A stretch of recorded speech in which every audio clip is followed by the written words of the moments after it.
Good evening, everyone. I'm Paul Kunkemuller. I'm the chair of the City of Groton Planning and Zoning Commission. And I'm calling our meeting for December 16th, 2025 to order at 6:30 p.m. First item on our agenda tonight is roll call. So I am here, Ms. Bergeron is here, Mrs. Lottrop is here, and Mr. Rusk is here. Mr. Boris and Mr. James are not here. So there are four of us present. We have a quorum.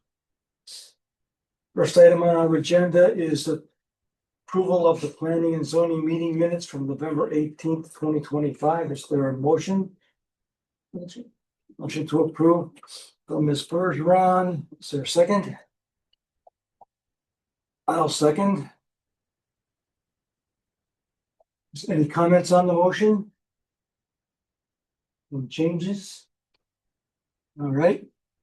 No comments or changes. All those in favor of approving the minutes from November 7th, 18th, 2025, please say aye. Aye. Opposed? Abstentions? All right. The minutes are approved by a vote of 3-0-1. To abstain. That's it. Yeah. All right, next item on the agenda is public hearing for application site plan number 508, special permit number 477, CAM number 340. I'll read the procedure for the public hearing. Again, good evening. I am Paul Kunkemuller, chair of the Planning and Zoning Commission. I would like to open the public hearing for special permit number permit number 477, site plan number 508, CAM number 340. The purpose of this public hearing is for the commission to receive input from the applicant, proponents, opponents, and all interested parties or citizens who wish to comment on the aforementioned application. It is important to note that once this application was received by the commission, no member of the commission may comment on or discuss this application with any other member of the commission, the applicant or applicant's agent, member of the public or interested party, except during the public hearing proceedings. Once the hearing is closed, commission members may only discuss this application with other commission members during deliberations. The hearing is being recorded and meeting minutes are being documented. Anyone wishing to speak shall do so from the microphone. Please state your name clearly, spelling your last name for the record, and provide your address. Please speak slowly into the microphone and reintroduce yourself each time you speak. Commission uses the following procedure during public hearings. Each hearing will be introduced and the legal notice will be read. The applicant or designated agent will present the application. The commission and staff will have the opportunity to ask questions or provide comments. The applicant will then have the opportunity to address staff and commission comments and questions. The chair will then ask for public comments in the following order: comments in favor of the application, comments in opposition to the application, comments that are neither in favor or opposition to the application. Any questions to the applicant, staff, or commission shall be addressed to the chair. The chair will pose the question or questions to the appropriate party or parties. Please limit public comments to how the application does or does not comply with land use regulations or the plan of conservation and development. The applicant will then have the opportunity to address public comments and questions. The commission and staff will be provided further opportunity to ask additional questions and offer further comments. These may be directed to the applicant or a member of the public who previously commented or submitted information for the record. The applicant and members of the public will have one opportunity to respond to commission and staff questions or comments. Commission will then decide whether to close or continue the public hearing to a future date. Once the hearing is closed, the commission is unable to hear additional comments or accept exhibits or correspondence in favor, opposition, or with a neutral position on the application. Commission will then deliberate on the application. Deliberations will occur during a meeting of the Planning and Zoning Commission. The public is welcome to listen to the commission's discussions. Agendas are posted a minimum of 24 hours in advance of a regular or special meeting of the commission and are provided on the city's website and at the city clerk's office. During deliberation, commission members will discuss the application with input from staff. The commission will take into consideration relevant testimony and information provided by the applicant and members of the public. Following deliberations, the commission will then vote on the application. Vote outcomes could be to approve with conditions, deny, or deny with prejudice. Are there any questions regarding these proceedings before I open the public hearing? All right, for the record, I'll read the public notice and provide the dates of publication. City of Groton Planning and Zoning Commission, notice of hearing. Groton City Planning and Zoning Commission will hold a public hearing on the 16th of December 2025 at 6:30 p.m. Groton Municipal Building, 295 Meridian Street, to hear and possibly act on the following matter. Application site plan number 508, special permit number 477, CAM number 340, SLR International Corporation, Groton Estates, 80 Nathan Hale Road and 0 Shinnecock Road. PIN numbers 836-816-5618 and 168-816-835-656E. Construct new community center building. Interested persons may be heard, and written communications relative to the above matter can be sent by email to the city clerk by 12 noon on the 15th of December 2025. Application is on file and may be viewed at the City of Groton website and the city clerk's office at 295 Meridian Street. This was published on the 5th and 10th day of December 2025. Public hearing is now open, and I invite the applicant to go ahead and provide a brief introduction. Beautiful. If we could, we have a presentation.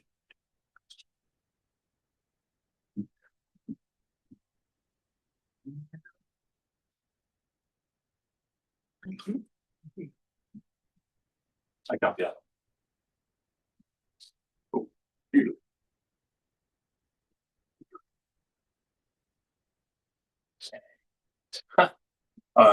Just a curious question. Do I need to share this? That way it's shown to the public if there is public on Zoom.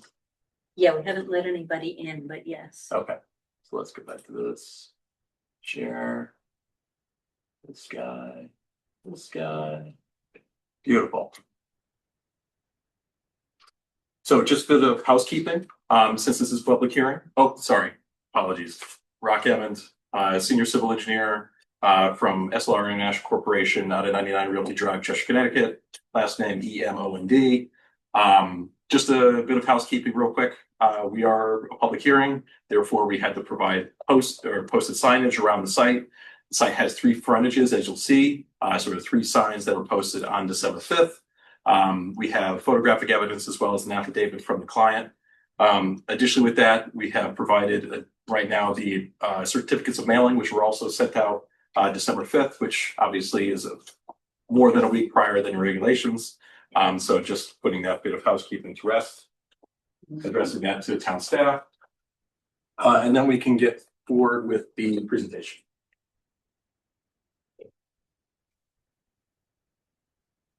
So some background, then we'll say your name for the record.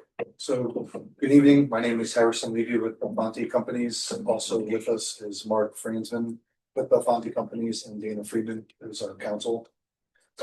Just so we're clear, Belfonte is the sole ownership of Groton Estates LLC. So they are acting in their capacity as the owner such applicant, or applicant with the owner of the property being the city of Groton for this particular matter. Thank you. Thanks, Doc. So, Groton Estates is purchasing a parcel of land that currently the town owns. This is the property that we're gonna discuss this evening. As part of the sale agreement, we intend to build approximately a 3,000 square foot, two-story clubhouse.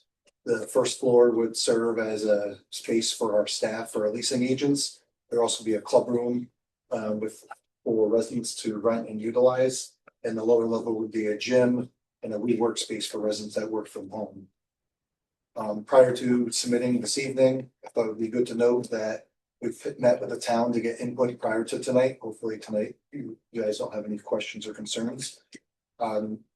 July, we met with Leslie, also in August, went with Leslie, and then in September, we met with Leslie, Groton Utilities, and Scott, the director of the building and zoning. And also in I believe October, November, we received comments from the Groton Utilities and we reflected and updated the drawings accordingly.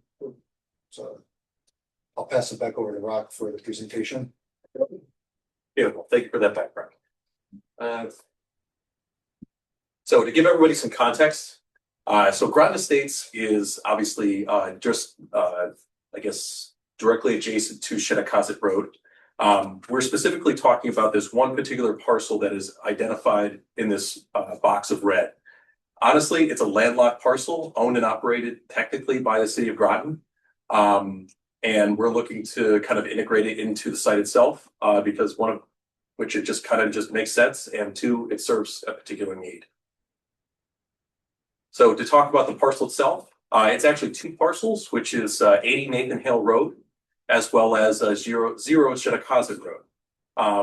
Total, they're about 0.9 acres total, which by your regulation is technically 0.1 away from the overall requirement for the threshold for minimum lot area, which is why you also have before you a lot consolidation. So as part of this, we're looking to actually merge 3 lots, which is the 0 Shinnecock, the 80 Nathan Hale, and the adjacent 320 Shinnecock, which is directly to the right. That would bring our total up to just a little over 6 acres, which would then meet and conform to your zoning regulations. Just to give everybody some context, there are 3 roads. On the north, we have Paul Revere Road. On the west, we have Constitution Place. And on the south, we have Nathan Hale Road. So you can see that there are 3 frontages along the side. And the site itself is essentially just one landscaped area. Just, do you want me to admit that? Beautiful. Admit.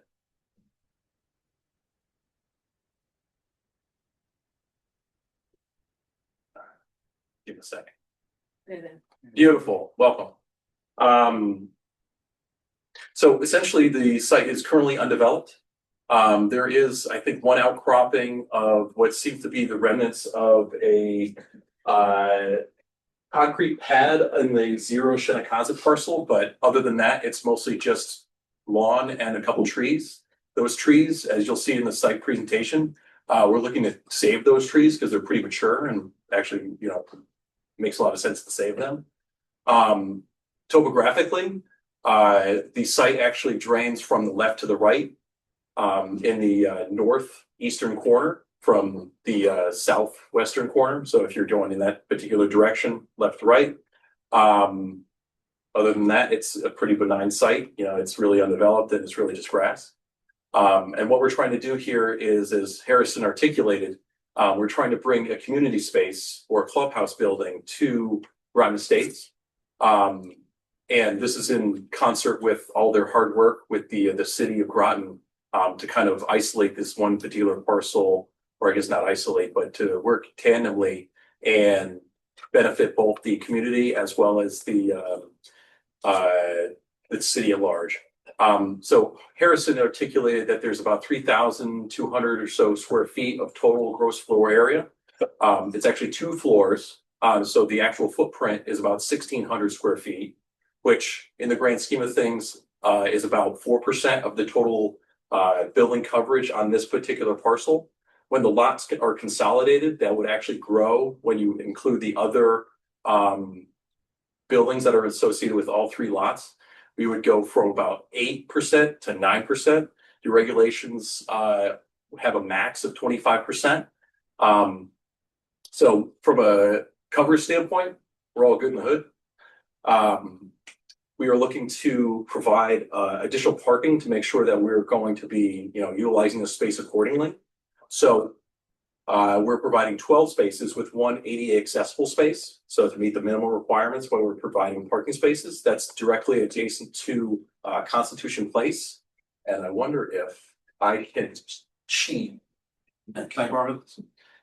Thank you. I know it's just kind of hard to see, so I'm just going to zoom in. If I can, beautiful. What a beautiful thing.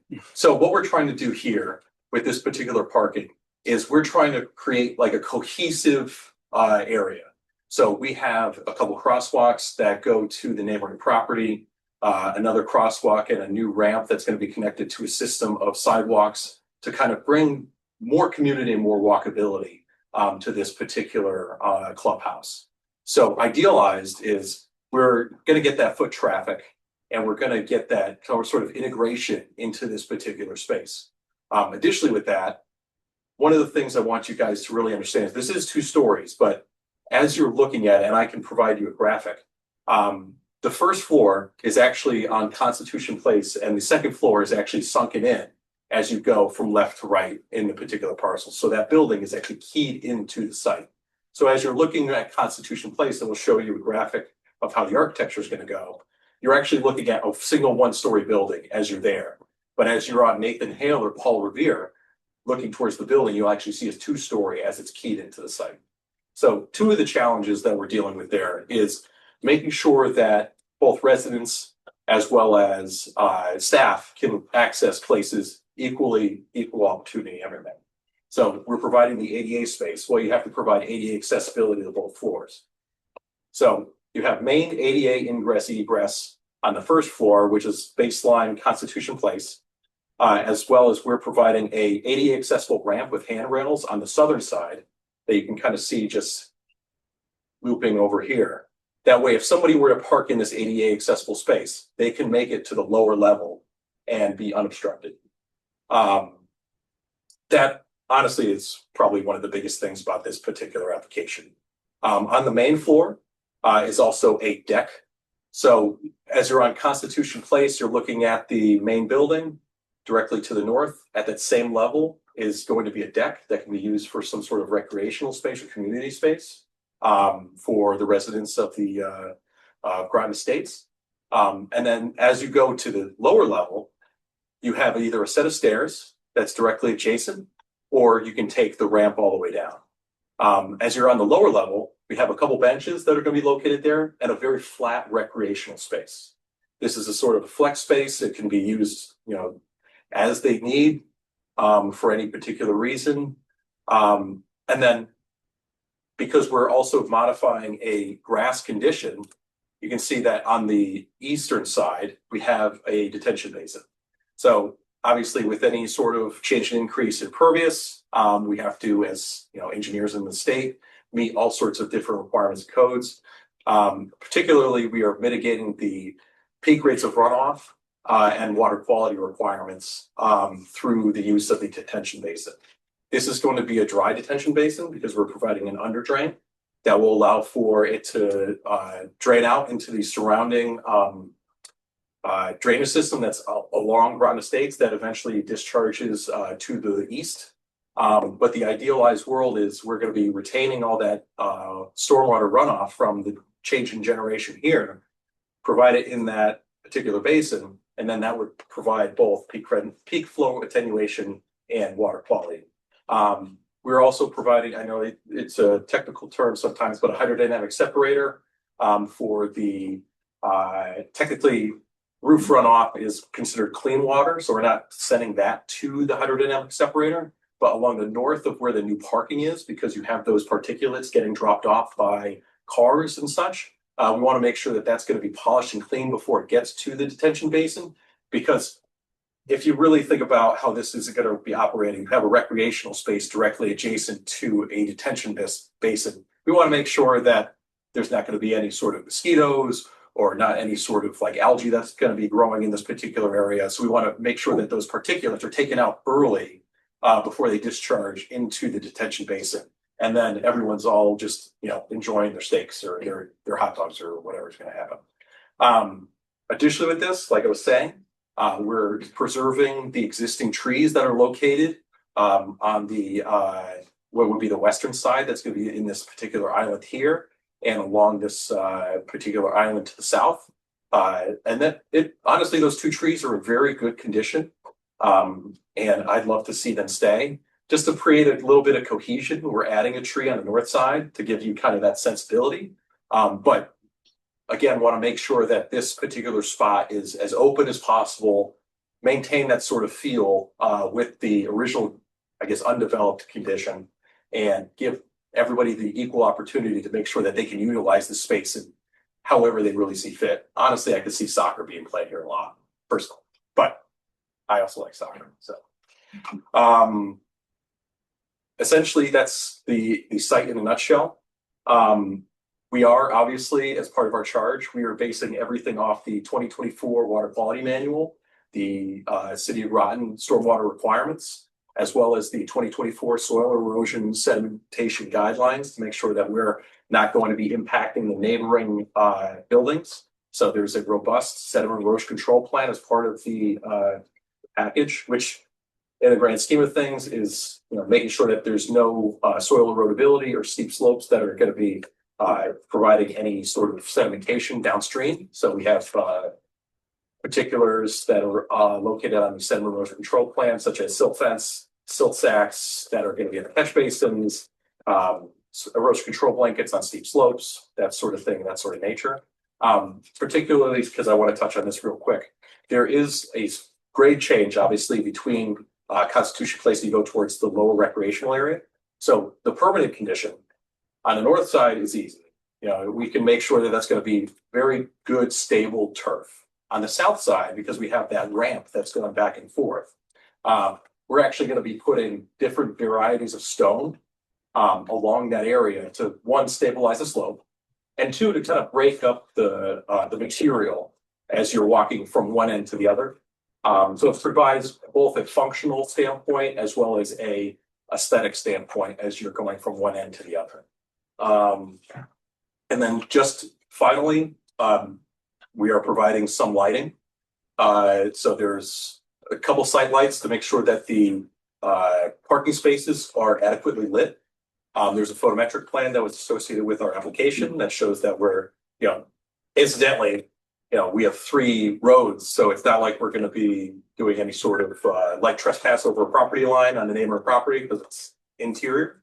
But they're making sure that from a safety perspective, that these parking spaces are adequately lit, as well as the ramp going down is adequately lit, just to make sure that everybody can see where they're going, and there's going to be no sort of slips, trips, and falls, which is really what you want to make sure that you're going forward with.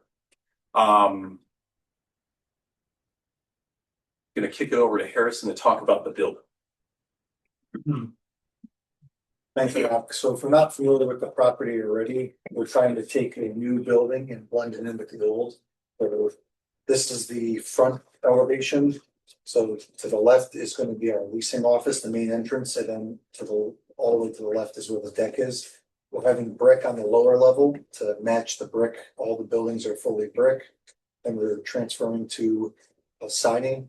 And then we have the same blue shutters to match the rest of the buildings, the same blue awnings, the same typical red doors. So we feel like it's going to be a modern refresh, but blend nicely in with the rest of the community. So once again, this is the front of the building. This is where the deck is on the left side. So that's this. And then the right side is where Rock indicated there would be a ramp. Also to the right, we've realized providing a package room for the residents to utilize has been a nice amenity for all the Amazon and packages. So residents will be able to keep their packages safely there. This is the left side. So once again, this is looking at it from this side of the perspective. So you'll have the deck will be here. Inside this door is going to be what we're calling as our club room that residents can rent, or we'll hold community events there, which would be nice. Then you'd be able to utilize the deck and walk down the stairs to the back. You'll see a little bit of this open area on the side as indicated. This is the green line here. At the rear, this is all windows leading into our clubhouse. You come down the stairs. Even here is our fitness center with a bunch of nice windows, not to latch a light in here. And then on the right side of the building is our WeWork space. We've noticed that a lot of residents do work from home. So we have 4 individual private offices that people could use. You can walk in this door to get to WeWork space. There's bathrooms and it interconnects with the fitness center also. So here's a floor plan. I'll zoom in a little bit. Let's start at the first floor. Grab this. So as you walk in the building, this will be the primary entrance coming in the lobby. We'll go through the leasing office first. You come in, you'd have 2 leasing agents potentially and a manager's office. Over the storage. This is the package room. This person in. Package room. Either residents could get their packages or USPS, Amazon would be able to drop. We have 2 shelving units on either side. This would be for our folks would only be back here. We have a little kitchenette, an IT closet back here, kitchen, refrigerator. So this is just for our staff. Then moving on, if you come back here through the lobby, residents could either enter through the deck or into the club room. There'd be an area for TV viewing, a small kitchenette. We usually have a refrigerator, but there isn't any cooking. A table and some other seating. And in the back hall, we have a water fountain wired, and then we have 2 ADA bathrooms tucked in the back here. And then to make your way to the lower level, you either go out the deck this way or you can go out the front to the ramp as Rock indicated. And you can either come in the space 2 different directions. Here would be the fitness center lobby, 2 ADA bathrooms, meeting the requirement, and a nice fitness center. This is the general layout of the equipment we'd have with treadmills, bikes, and freestanding equipment with a Smith machine. And then if you work your way back out, there's a water fountains also here, and there's lockers here for residents to utilize. Cubbies are lockers. You could either walk into the WeWork space through the fitness lobby if you're coming through the deck area at the back of the building or off the side. And we have a mechanical room, a conference room, and the 3 other private offices. So these are set up to just be a desk and a small chair, or just for a quick workspace for residents to utilize. They'd be able to utilize the Wi-Fi in the building. And we've, at some of our other properties, we've now provided a conference room for like 2 or 3 people to utilize if you're having Zoom calls and working from home. And we have a storage area. And that is our presentation. So we're hoping tonight that we shared enough information that we can get approval. We're at the stage right now that we have 50% construction documents. We've already met with the town officials for their input and updated drawings. We're hoping with approval that we can proceed with finalizing drawings and hopefully begin construction hopefully in the springtime when the weather breaks. So it's kind of our one of the next events. All right, thank you. Thank you. Leslie, staff comments? Couple of things. One is that your references to the town were actually meant to be sitting just for clarification. This has come a long way. I've seen this review this project for several times over the last couple of years.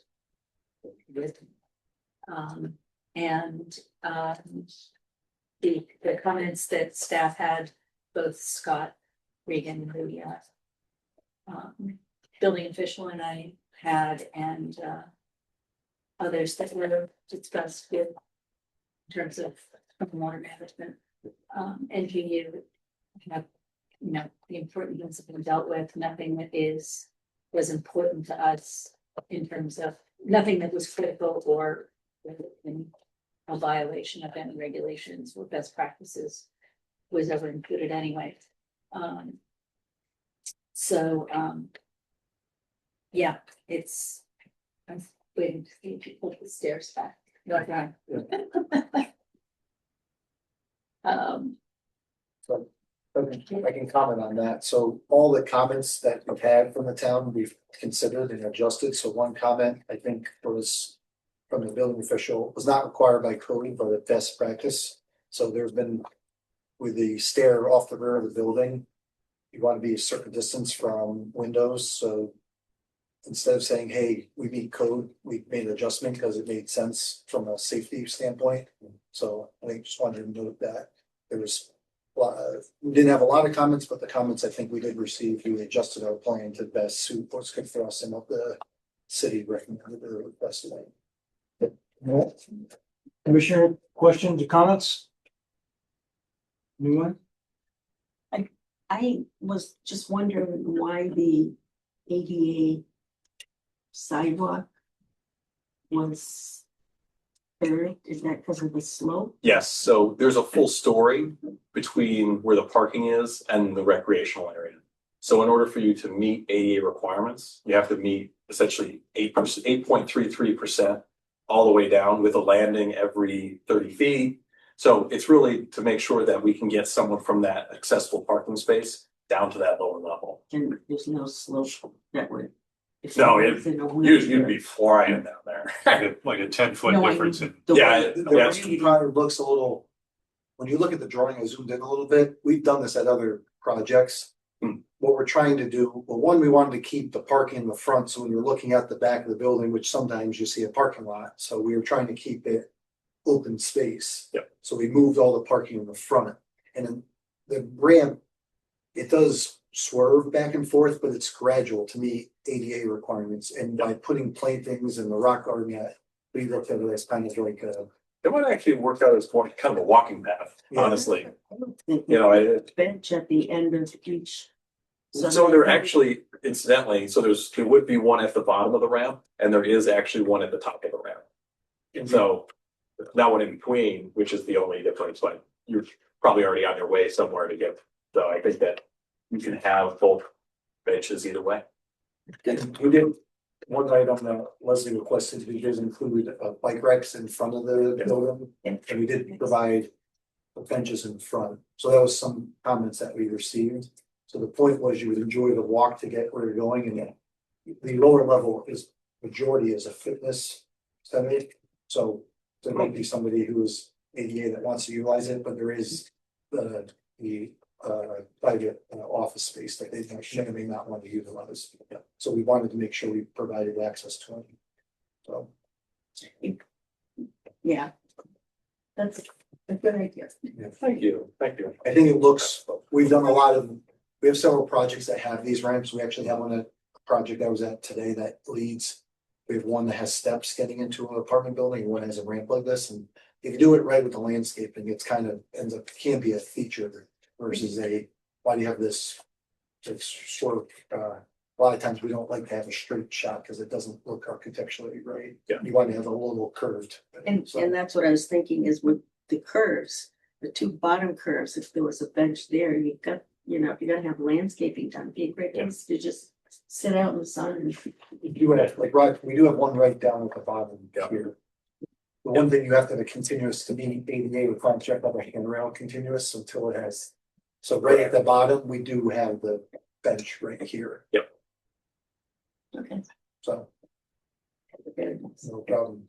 The very original plan, I think it was that I saw a long time ago, Yeah. actually had parking on Both levels. both levels, about half of the soccer field and all of the ramp. So when I say this has come a long way, I'm very pleased. And we were trying to keep as much green space, and like I said, the point of having a nice building look out the back is, it's hard sometimes because you need to make parking work, so there's a lot of fine tuning to make sure we could have the right amount of spaces, and a lot of these buildings that we've done, the community's using it, everybody lives there, so people are typically walking to go use the space. Yep. So. Other commissioner questions, comments, Colleen, anything from you? Jason? So just, if you could you go back to the slide where you zoom out and show us exactly where which site, what's 320 Shinnecock at this point? So 320 is these group here. So we have 0, which is kind of this L shape, Right, 80 Nathan Hale, which is this top right corner, and then 320, which is this group of buildings here. So All right. those 3 lots would be combined as part of this application. okay. So the 2 lots that the city currently owns are gonna be purchased Correct. by the property owner. Correct. Okay. And I guess the other question runs, we've got, so we're combining 3 lots, correct?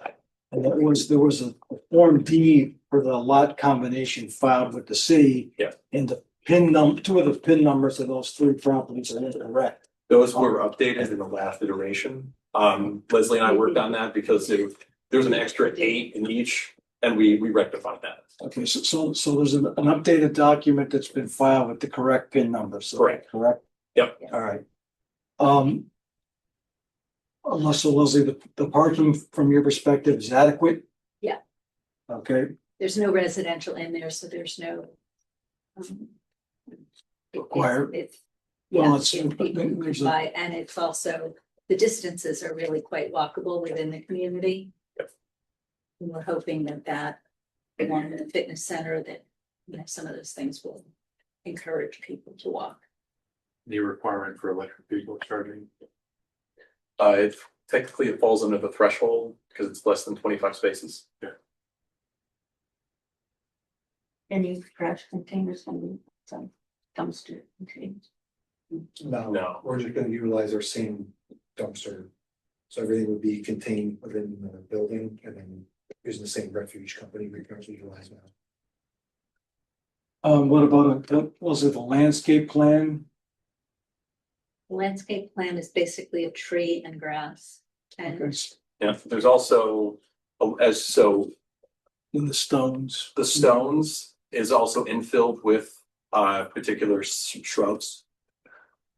That way it kind of gives, again, that kind of dichotomy on how you're going from one end to the other. Okay, yeah, I thought those looked like shrubs. Yeah. Nope, makes sense. But there are no trees, like low-lying shrubs, a couple bigger ones as you get towards the corners. Again, it's more about, because the slope is so great, that we're more concerned with the erosion susceptibility. So you have that stone, as it's more of a stone mulch and like rocks than anything, but the shrubs will thrive there. And Leslie, there's a plan that calls out what shrubs those are and Yes. and they're appropriate. It's actually, oh man, it's cut off. But in the top right corner of the site plan is a plant list, Okay, which was also designed by a licensed landscape architect. all right. And Leslie, you're okay with that, also with the lighting plan? Yeah.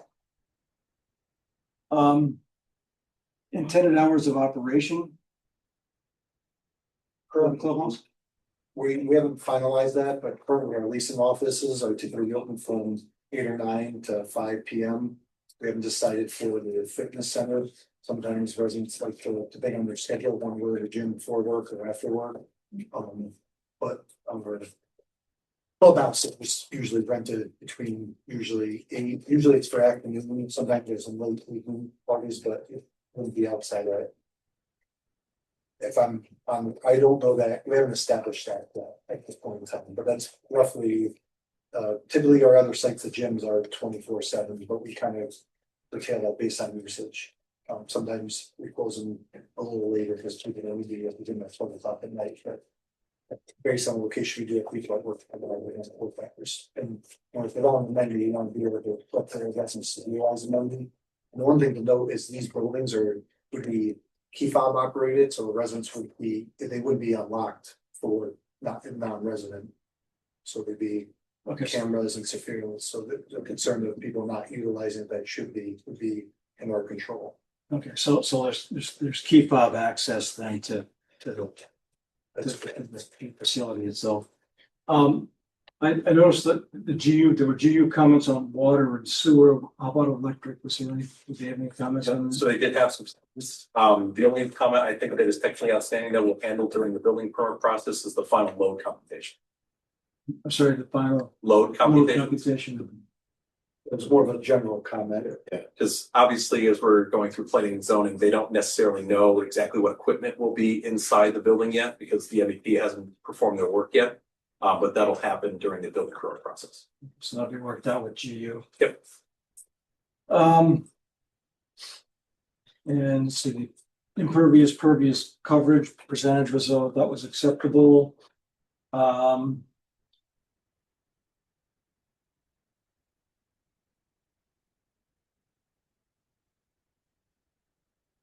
Do we need to, Leslie, are we gonna need to do an approval on the lot combination? Is that something we'll have to? We need Yeah, an that's approval gonna have motion to on? happen, prior to any. We should put zoning permit in as a condition of approval. So that the merger has to happen prior to the zoning. The reason I say a zoning permit is because you need a zoning permit before you can get a building permit, and this body doesn't have any jurisdiction over building permits. Right. So prior to any zoning permit being issued, the lot merger needs to be completed. So we would, so do we, could we approve the lot combination tonight or not? That's actually can be done administratively. Okay. So what would be so our decision tonight would be on the site plan, the special permit, And can. and the CAM. Right.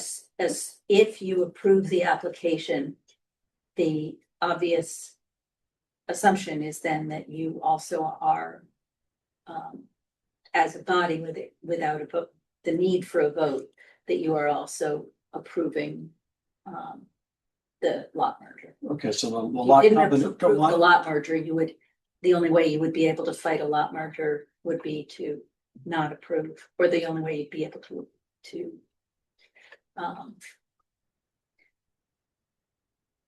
if you didn't want the project to go through, you could vote against the project. And that would potentially keep the lot merger from occurring. Is there, I mean, There's no reason to keep it from happening. I've understood, but is there, I mean, like. The last application we looked at in November, I think we did a motion to approve the lot combination, if I recall correctly. Before we did Before we then did the site site plan plan. approval. You're welcome to do it. You have, I mean, I'm just want to understand, it's understand generally what's, an administrative so it's, act, but I'm more than happy to have you vote on that. that's not something we're required to do, is that correct? You don't No, need- but if you decide you're going to do it, which is fine, do it, make that your first motion. What about the sale of the property? That is under an 824 that's already been done. And that is the purview of the council. Well, so the purchase application has been submitted, but it hasn't been approved by council yet. No, that was all done a long time ago. That's what I'm asking. Yes. The sale of these two parcels has already been completed.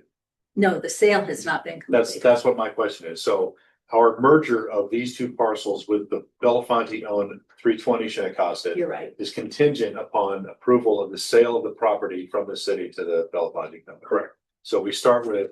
Yeah. The sale is a condition of us approving the lot merger.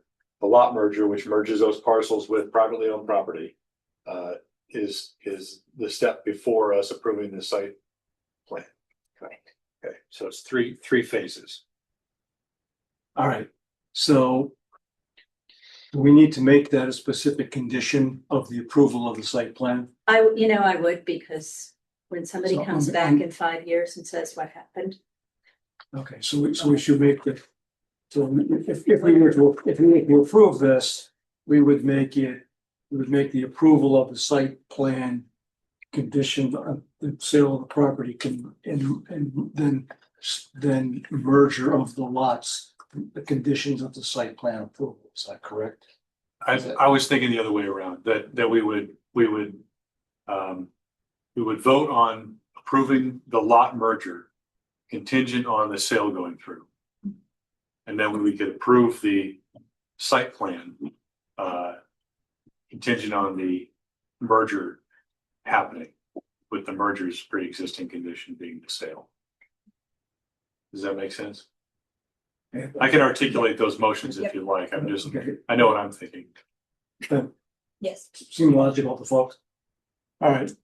But then as you were, the direction you're heading was the approval of the site plan depends on the merger of the property depends on the sale. If for some reason council has a problem with the sale, then we haven't approved something that can't be done because they don't own the property yet.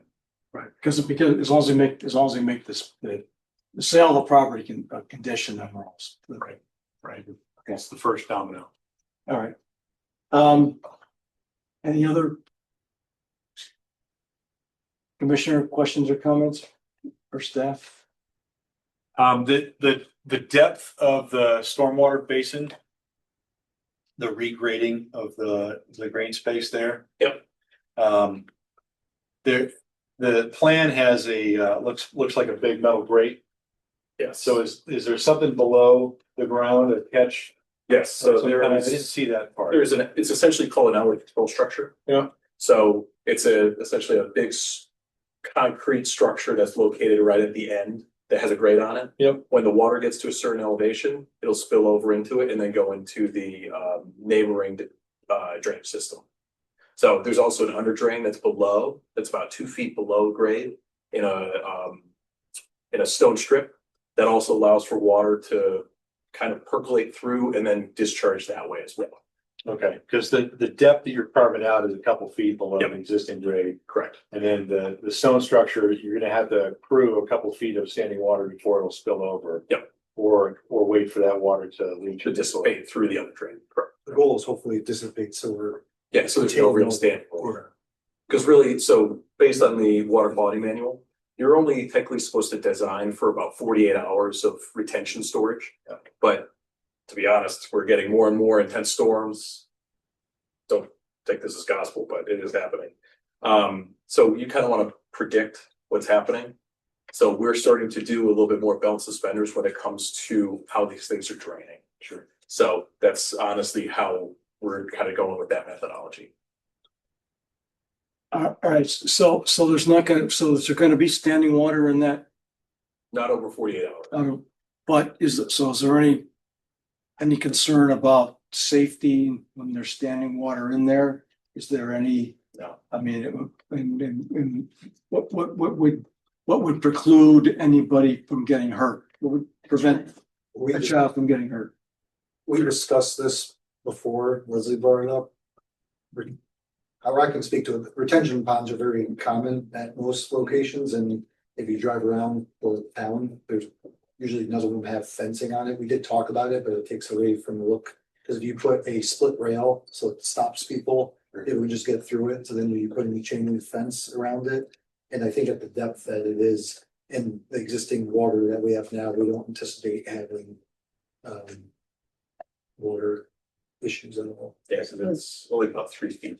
So there's no chance that some child could go over to it, fall in.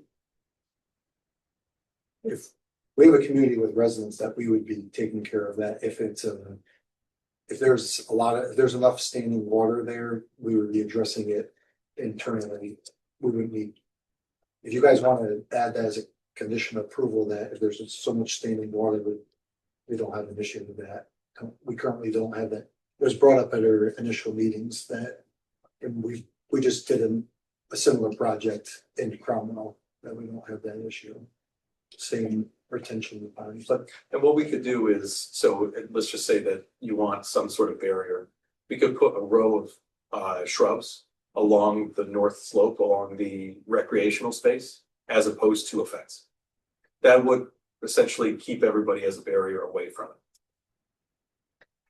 So just so we know the depth, the maximum depth that could accumulate in the very bottom Yep. of the. Yeah, so it's from elevation 38 to elevation 41.6, so you're looking at about 3.5 feet. And And that's. a to also worst be case fair, scenario. and yeah, and to also be fair, it will be raining at that point, Right. So- and most people will be inside. And probably not utilizing the recreational space, because during that event, so this is designed for the 100-year storm. So that is, you're getting drenched. This is a lot of water in a short period of time. It will not be outside. The likelihood is very low. And 48 hours for it to drain. Well, that's the design criteria. So based on the state, it's 48 hours for it to hold water and drain. We actually anticipate significantly less than 48 hours because we are providing it on a drain. Was there a calculation done as to part of the stormwater management plan that would verify that?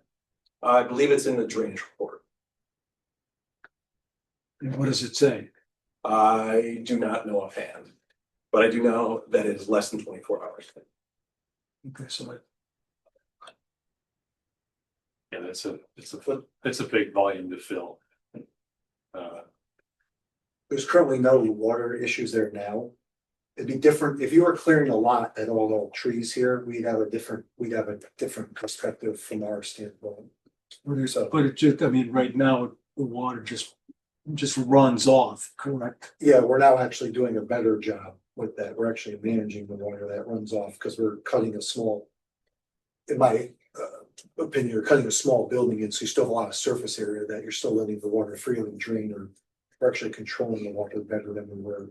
It's currently being controlled now. Correct. Yeah, You don't have currently issues there's no with storm. ponding. That's what I'm getting. There's no ponding No now. storms. Correct. There's no ponding now. There's no water concern. So if there was ponding there, we'd have a more concern. Yeah. And we have, It's great point.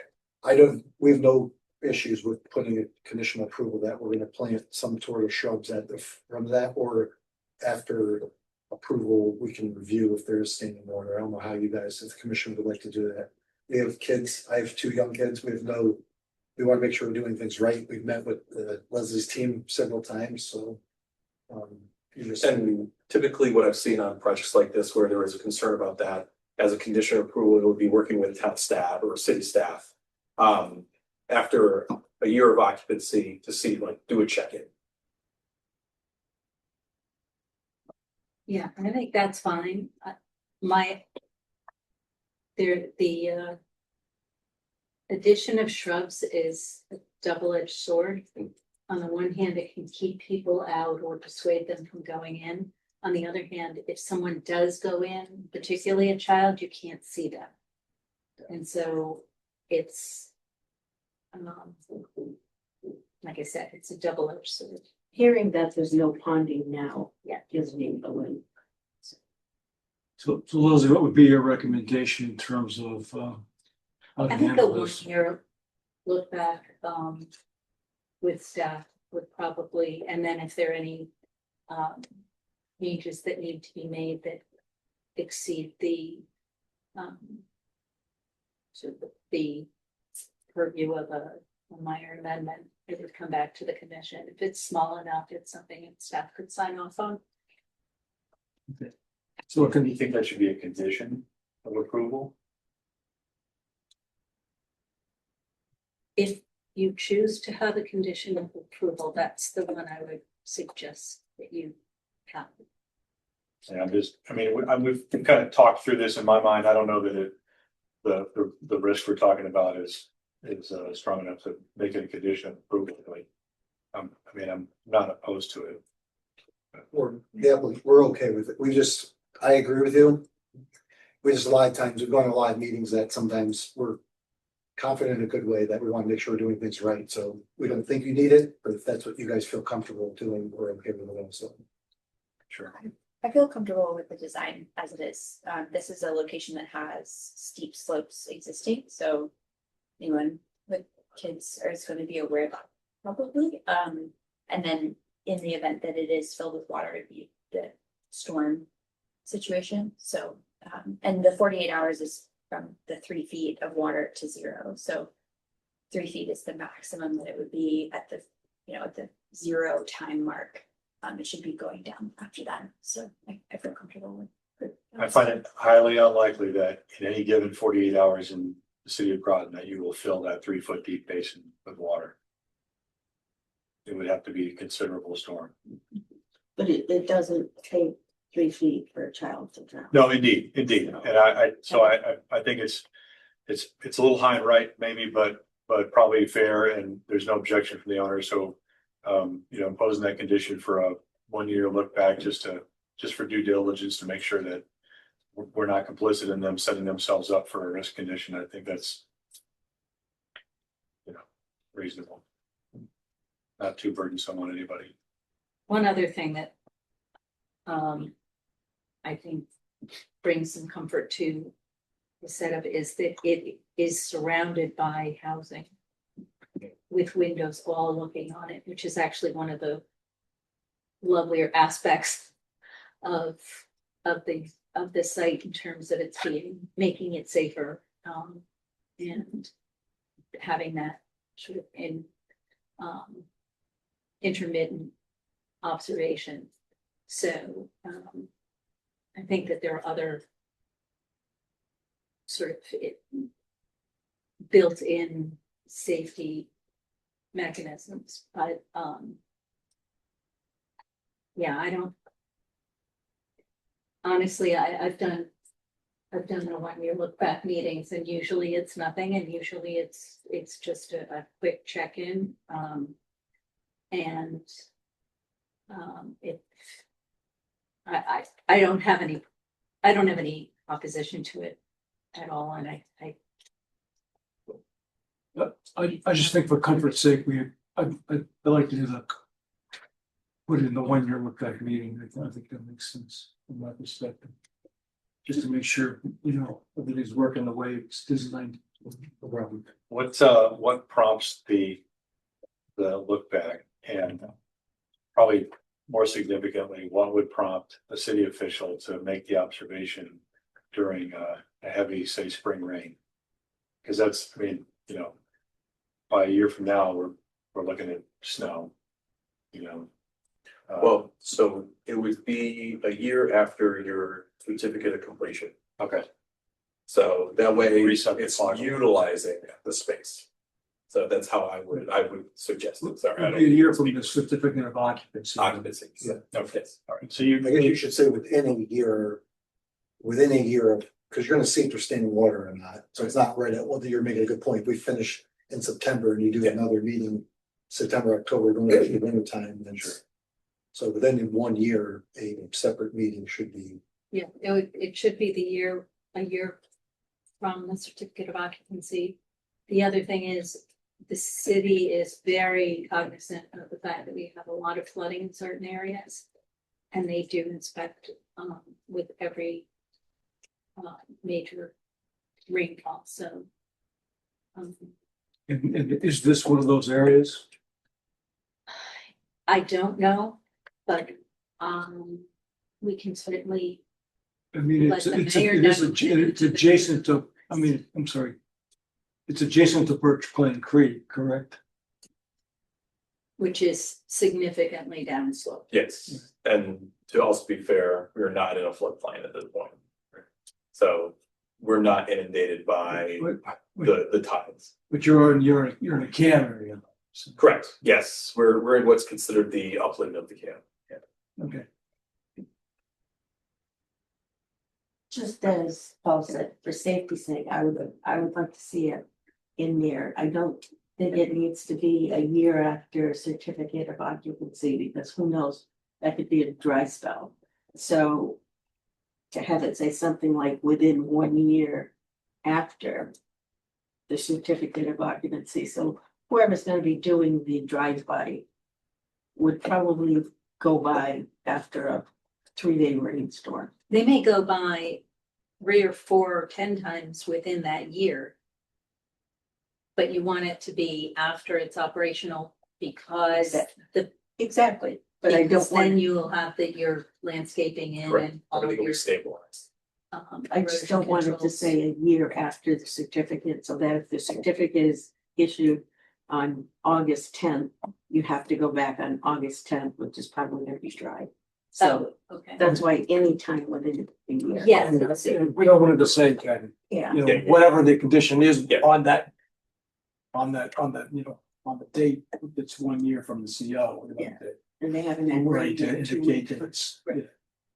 Yes. We want not the to see review to what it be is then, on but the it date. doesn't have to be, the Yes. condition doesn't have to be on that day, we just want the review to happen within that date. Yeah, that's understood.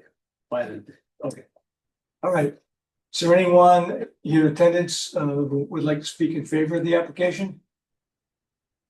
Anyone opposed? Anyone neither in favor or opposed? Here, who wants to speak tonight? Anyone on Zoom? All right, anyone on Zoom who would like to speak in favor of the application?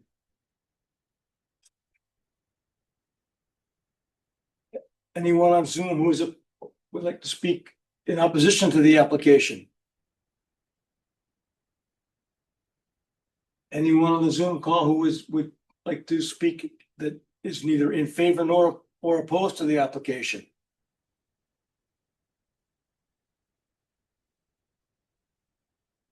All right, so we don't have, there is no public input on the on the applications. The motion to close the public hearing. Motion. Motion to close from Ms. Bergeron, is there a second? Motion second by Mrs. Lottrop.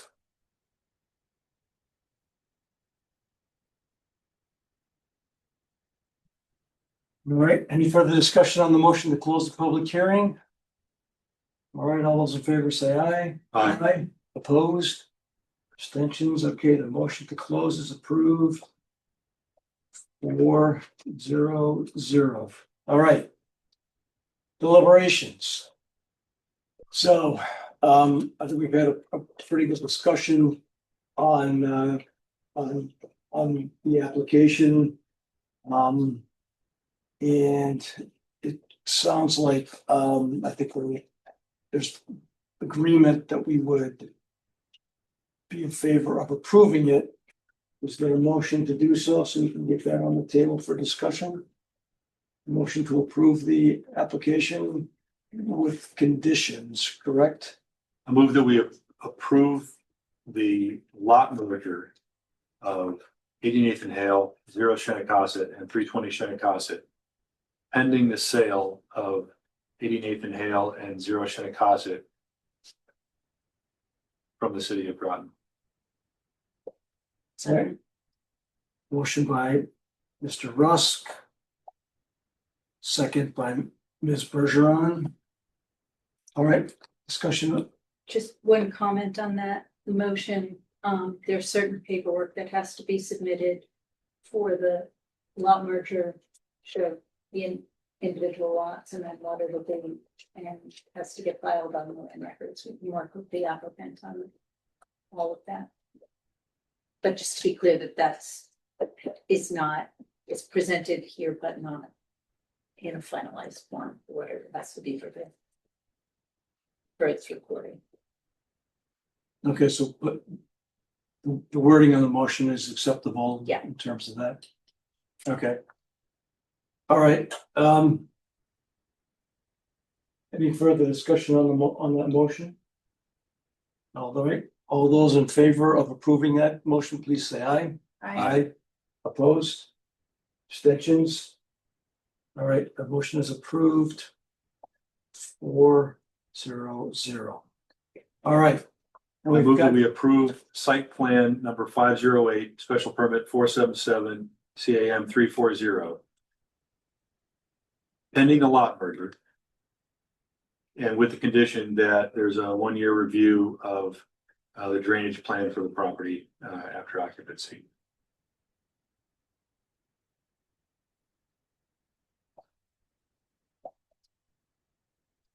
After occupancy or after consent. after certificate of occupancy, correct? Yes. With staff. With city staff.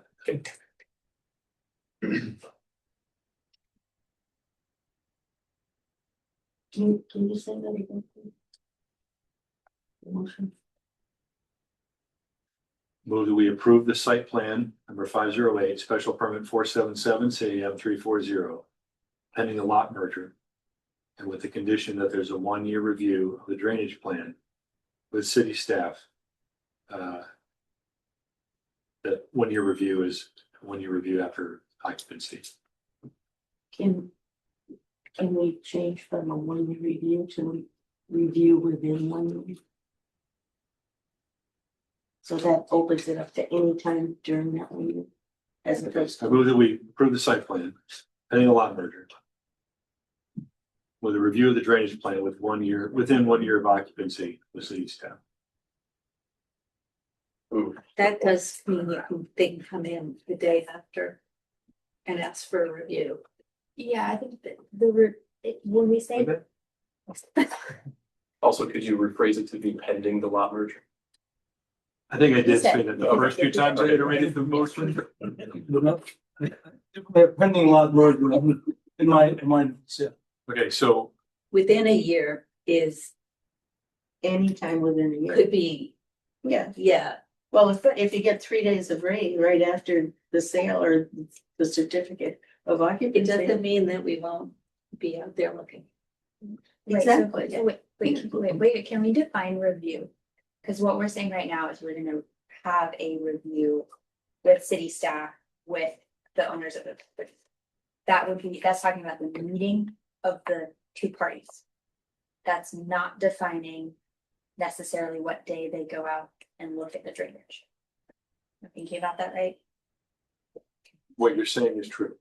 Okay, And so then, I think what Leslie explained is that city staff will, as of, in accordance with their already planned duties, will review accruing water issues in the city regularly throughout any given year. And that the expectation is that across ideally multiple visits to this site, that they will notice whether or not there's any drainage issue. And there will be some gathering of data so that when the owners sit down with city staff, that they would be able to make the observation that, a couple months ago when we had that big, Groton monsoon, there was a bit of a puddle, or there wasn't a significant puddle. So if the accrual of rainwater, was to the point that it seemed concerning, that they would then revisit the idea of some kind of barrier or something. I mean, unless if there's something very particular that, it's not usually, I would keep it at city staff, keep it that general, because it's usually, public works, but it can be police or fire, it can be the planner. It's not like I haven't gone out before, but it doesn't. I would keep it at city staff. All right, so we're good. I move that we approve site plan number 508, special permit number 477, CAM 340, pending the lot merger. And with the condition that within 1 year of occupancy, owners and city staff perform a review and evaluation of the drainage plan.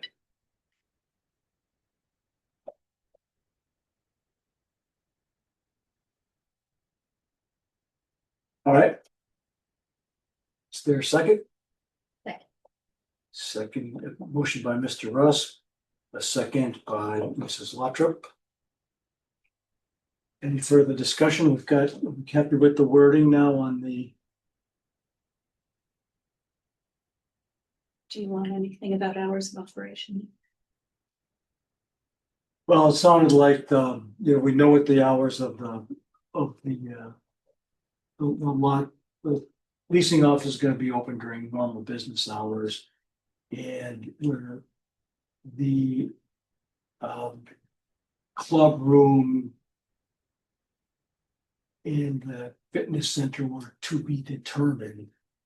So, do we want to place a limit on those, or do we want those to be reviewed with city staff and the concern with letting them establish those terms? Well, let me ask a question. That field, the soccer field, would that be used for like 4th of July parties? Would bands ever be out there for parties? So I could pull back up, but no, it's not lit there. So Okay. the building, it's a good question. The building itself has capacity of being utilized after hours when sun sets. And we would prefer to not limit it because we don't know where we're gonna go and I don't wanna have to come for a site modification to change our hours of operation. So we would kindly ask that not be a condition. Once again, we'll have severe, but that's a good question to ask, but people will be in the building or it should be in their units. They shouldn't be utilizing the open space because it won't be lit. Yeah, I don't have any issue with the building. To me, it Okay. was, we never talked about if the field was gonna be used for outside activities. There could be I don't anticipate that at this time. So, Okay, but if there's no lights, there are any. yeah, correct. Well, it could be used for outdoor activities during daylight hours. Yeah. But not after that. So do you want to specify that or is that? The other thing is this is about to become private property. Mhm. Within, and it's surrounded by the same property by the same owner, and it's meant for the benefit of those residents. So I wasn't bringing it up to be a troublemaker. I just want to be sure that touching all of the issues that were raised. Okay, so based on the design, it's unlikely that there would be any outdoor activities there after dark. Right. So that's. And if there are problems on the property after, I mean, there is a nuisance ordinance that could be invoked. If it's a problem, If it's a problem, you call the there are police. problems. It's a behavior problem. There's a way to control that, so we probably need to add a condition on that in addition to the existing city ordinance. Okay, Just for the record, they be reporting it to us. Yeah. We are our known neighbors, just. Yeah. They be calling the leasing office, so be really getting yourself in trouble, but I need should to, mind it easy. need to just remind everybody that we actually can't take testimony. Sorry. Oh, that's right, public hearings. But Right. but that's a, I was thinking that though, but I'm sure they will put their hours at a time that doesn't give them complaints if you have to do it. all right, I would hope as a resident that the fitness center would be open to my key fob 24/7, and being mostly below grade with few windows, I don't think it's gonna be a problem. Yeah. For neighbors, but if it is, they're gonna complain to the leasing office during business hours. all right. I'm happy with the approval language and the conditions. All right. All those in favor of approving the special, let me make sure, the motion to approve.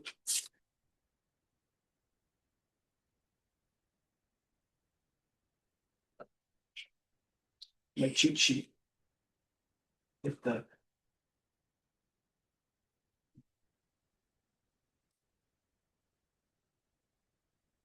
Thank you.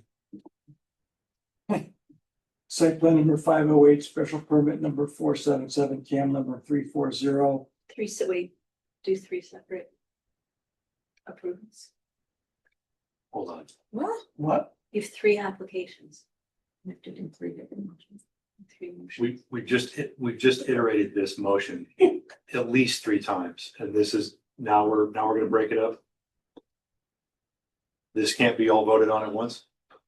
The application site plan with the special permit and the CAM isn't one vote. They're separate applications. The CAM can actually ride with the special permit. But Okay, I don't understand that. but. Well, that's, Call your representative. okay, so we're gonna need that, so. No, I don't understand why the special permit isn't a part and parcel with the site plan. It is under Connecticut general statutes. You have to piggyback a site plan with a special permit. They have to be two separate motions, and the CAM piggyback. The way I've always done it is CAM piggybacks on the most the application that has the most that covers the most restrictive uses, which is like a special permit. So we're gonna need, You can do two. You can do CAM and special permit together. I'd like to amend my motion. So okay, I move that we approve site plan number 508 pending the lot merger with the condition that within 1 year of occupancy, the owners and city staff perform a review and evaluation of the drainage plan. Second. Actually, my amended motion needs to be also approved by Ms. Lautrip because she seconded the Oh, motion in the yeah. first place. Do you agree to the amended motion? I agree. okay. All right. All those in favor of the amended motion, please say aye. Aye. Aye. Opposed, abstentions. Amended motion is approved 4-0-0. Now, you've also got to do, now we need a motion on the special permit, correct? with the CAM. With the key. I move that we approve special permit number 477 with CAM number 340. It doesn't need any conditions because we've placed them on the site plan, correct? Okay. No, with condition of approval of the site plan. How's that? All right, so that's Mr. Brusk and Ms. Bergeron. Okay, second, right? All right. All those in favor of the motion, please say aye. Aye. Opposed? Abstentions? All right, that's approved. 4-0-0. All right. Thank you. Thank you very much. Well done.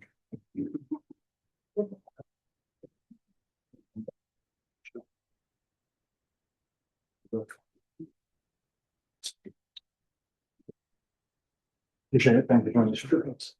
Thank you. What? Good luck. Thanks. Congratulations. Thank you, everyone.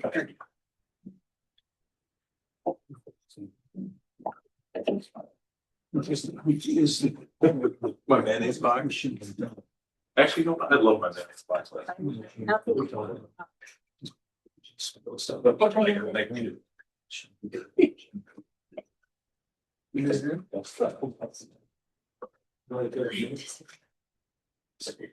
Got that. Just zero cents.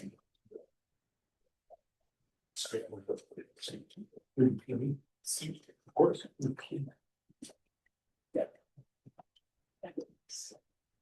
Safe drive. Thank you. Have a good one. Wait. No. Do you take a break? Yeah. Let's take 5 minutes.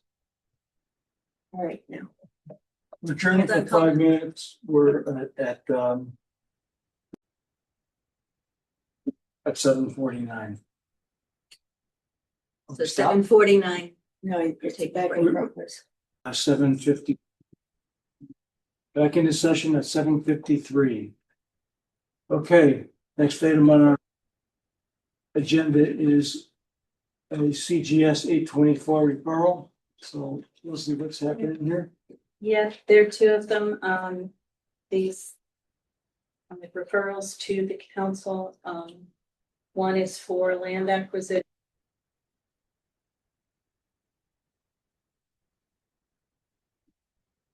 Back in. Okay. All right. So One is One is for land acquisition. CG, I'm sorry, just now that everybody's back in. To CGSA 24 referrals. So first is land acquisition adjacent to Avery Brook subdivision in Ledyard.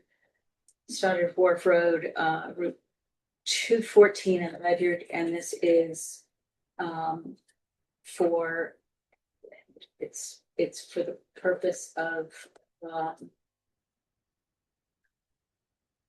eventually being able to access property for the purpose of being able to work on both business, mechanical equipment that is both existing and may be placed later. This is not located within the city, but because the city does own GU 824s are being processed through this commission. All right, so This property is adjacent to the GU property, is that accurate? Yes, Okay, so this is just expanding the GU footprint a little bit. correct. Okay. so the city is purchasing property in this subdivision to expand the GU footprint, is that correct? Yes, and they are trying to acquire as much of the watershed as possible to be able to keep control over what water goes travels within the watershed to the reservoirs. This is a recommend or not recommend? It's to give a favorable or unfavorable recommendation to the council. If you give an unfavorable recommendation, the council will have to pass it by a supermajority, so 2/3 of the council would have to vote in favor of it. If you give a favorable recommendation, it's just a straight majority vote for the. You can also approve it with recommendations. Okay, there's any real issues here? I mean, this is just GU Buying property. buying property that's adjacent to it's in the existing watershed, is that correct? Mhm. To provide a land buffer from a housing development. Right. I don't mean to mischaracterize that, not a housing development, a subdivision. Yeah, it's a land buffer between the subdivision and the GM and watershed, correct? All right, anybody? We need a motion to do a favorable. Mhm. All right, so a motion to do a favor or a favorable recommendation of CGS 824 referral. The land acquisition adjacent to Avery Brook subdivision in Ledyard. Stoddard's Wharf Road, Route 214 in Ledyard. With a motion for a favorable. Motion from Ms. Bergeron. Is there a second? Second. Second from Mr. Rusk. All right. Any further discussion on the motion? All those in favor, please say aye. Aye. Opposed? Abstentions? Favorable motion is approved 4-0-0. And the Eversource transmission line is another one. Eversource transmission line in the watershed.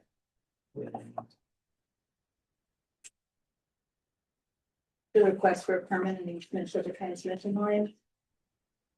Again, this is something that benefits the transmission of electricity within the greater Groton area. And again, because GU is owned by the city, 824 is coming through the city planning and zoning commission for favorable or unfavorable or favorable with recommendations. And this Vote is to the council. This is GU acquiring property. It's the, No, it's this an is, easement, is this? this is GU allowing Eversource. An easement across their property. Okay.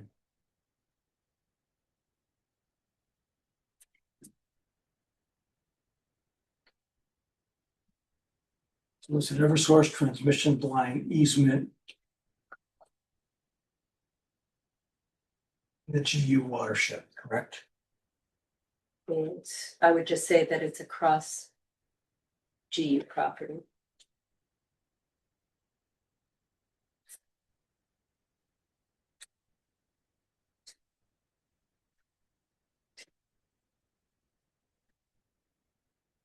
Okay. So favorable is there a recommendation for any?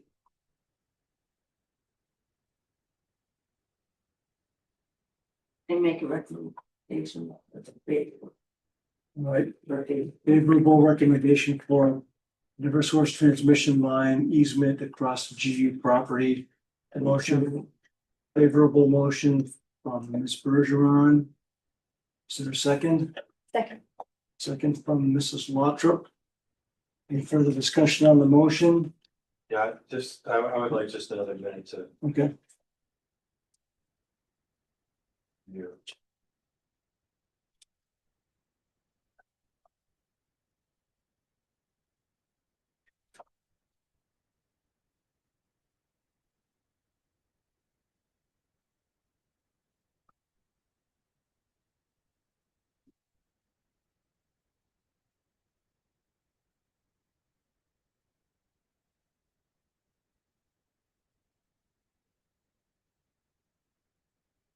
The language starts with unrestricted.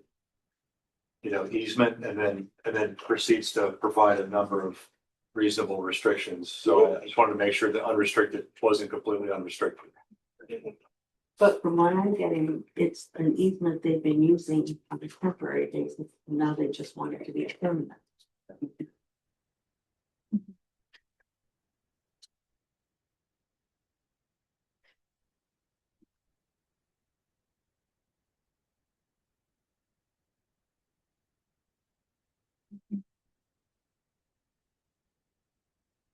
let's do it on Long Cove Road. And the memorandum at the back from November 14th to this room.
This is permanent and forever passed down to successors. There's no, unless I just missed it, but I guess it's in effect as long as the conditions are met.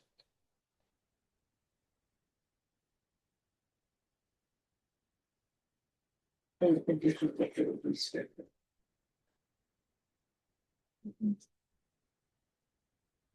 So if the conditions were violated, the grantor, in this case, city, would have a vehicle for revoking the easement. Okay. All right. Sorry that took so long. That's, No, it's good, right? good, it's good to look at it. I just don't want to I want to make sure that we're not setting the council up by not doing our part, because they're going to take our recommendation with, some weight, so. All right. So got a motion for favorable recommendation on the Eversource transmission lines easement across G property. Motion by Ms. Bergeron, second by Mrs. Lothrop. All those in favor, please say aye. Aye. Opposed? Abstentions? All right. Favorable motions approved 4-0-0. Do we need an executive session tonight? I Anything? don't think so. Okay. We've got the discussion of possible zoning regulation amendments. Can we dig into that tonight?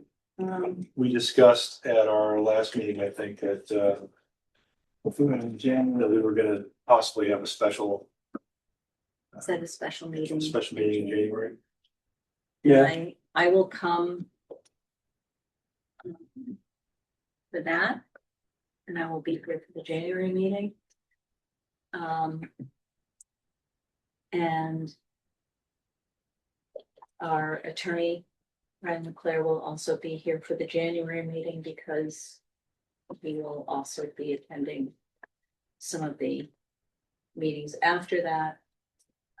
So there's someone here who has fluency with the law, and there can be some consistency from next month. is the attorney gonna be here regarding he's gonna be at the January meeting regarding The regular, the he'll be at the regular meeting. He can be at the special meeting if you care to have him there. well, would there be, and if we were to have a special meeting to discuss the section 7 regulation changes, would there be any reason to have the attorney there? No, Or is there anything that we anticipate on the January 16th meeting? I mean, is there could we just do it on January 16th and not schedule a special meeting to handle the regulation? I mean, because we're talking about a different section of the regulations. It's just a discussion, correct? Section 7? correct. And I would actually take out section 7 from the specificity on the agenda because I have sent you rough drafts of other sections as well. All right. So I can send them again. But everything that I've sent you could be discussed in that meeting. Yeah, I think our concept of a special meeting was just to have a clear agenda and use it as kind of a workshop for those that purpose. But if I'm not sure that I understand the purpose of the attorney's visit. If there's an attorney oversight kind of being applied, then by all means we would want to extend the invitation to any meetings, or unless I misunderstand that maybe. I think I hope to be clear. The reason to have Brian here at the next regularly scheduled meeting would be assuming that there were applications that might carry over to February when I will not be here. Okay. So it's that consistency. It isn't, Okay. we can go back and do a January meeting on the 16th or any other day when as a special meeting for just as we did all of the meetings before when it had to do with the regulations. I don't think that an attorney at that point is necessary.